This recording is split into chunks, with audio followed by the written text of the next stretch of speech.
मेरा अपनी जन्मभूमि भारत माता और भारत की वीरांगनाओं को शत शत नमन। महारानी अहल्याबाई के दत्तक पुत्र तिकोजी व राव के 4 पुत्र थे। इन चारों में यशवंतराय होलकर ने इतिहास में ख्याति प्राप्त की। तिकोजी की मृत्यु के पश्चात यशवंतराव राज्य के अधिकारी हुए। अनेक बार यशवंतराव का सिंधिया पेशवा एवं अंग्रेज़ों से संग्राम हुआ। सन 1804 में चंबल नदी के समीप कर्नल मॉनसून साहब को उन्होंने ऐसी पराजय दी कि कर्नल को बुरी तरह भागना पड़ा। इन्हीं यशवंतराव की पुत्री भीमाबाई थी। पिता ने बचपन से ही उन्हें घोड़े की सवारी तथा अस्त्र चलाने की विद्या सिखलाई थी। पिता की वीरता, समय सूचकता तथा साहस भीमा देवी को प्राप्त हुए थे। मराठी तो उनकी मातृभाषा थी ही, पिता से उन्होंने फारसी का भी पूर्ण ज्ञान प्राप्त कर लिया था।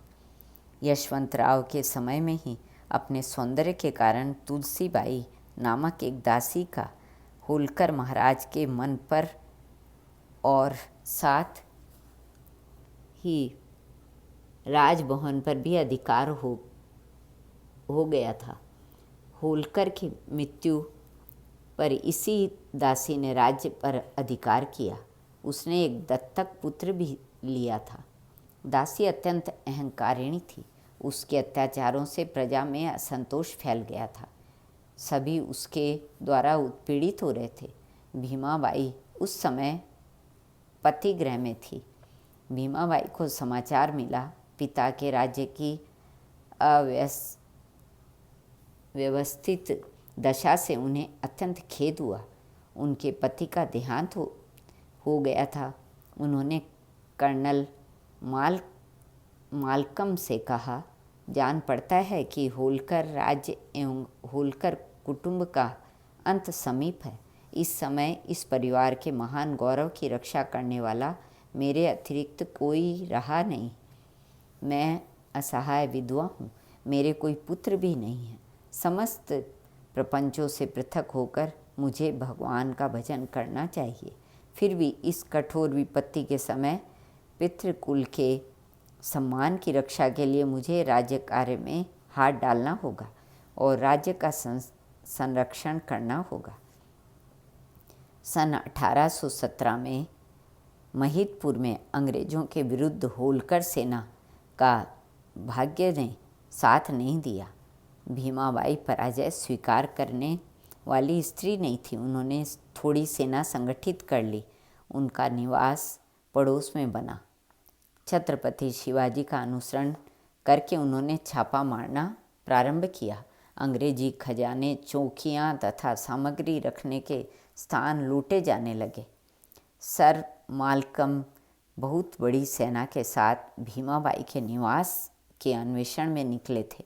उन्होंने देखा कि जंगल के समीप से ही भीमाबाई घोड़े पर चढ़ी जा रही हैं।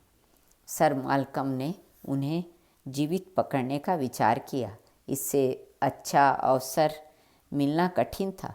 भीमाबाई के साथ केवल एक ही घुड़सवार सैनिक था। मालकम के सैनिकों ने घेरा डालना प्रारंभ किया।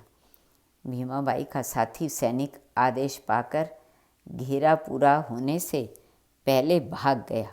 वह वीरांगना स्थिर खड़ी रही। घेरा पूरा हो गया। सैनिकों ने समझा कि आज उन्होंने इस आफत की पुतली महाराष्ट्र वीरांगना को पकड़ लिया। घेरा छोटा होता गया। सहसा धीरे से भीमाबाई का घोड़ा सर मालकम की ओर बढ़ा।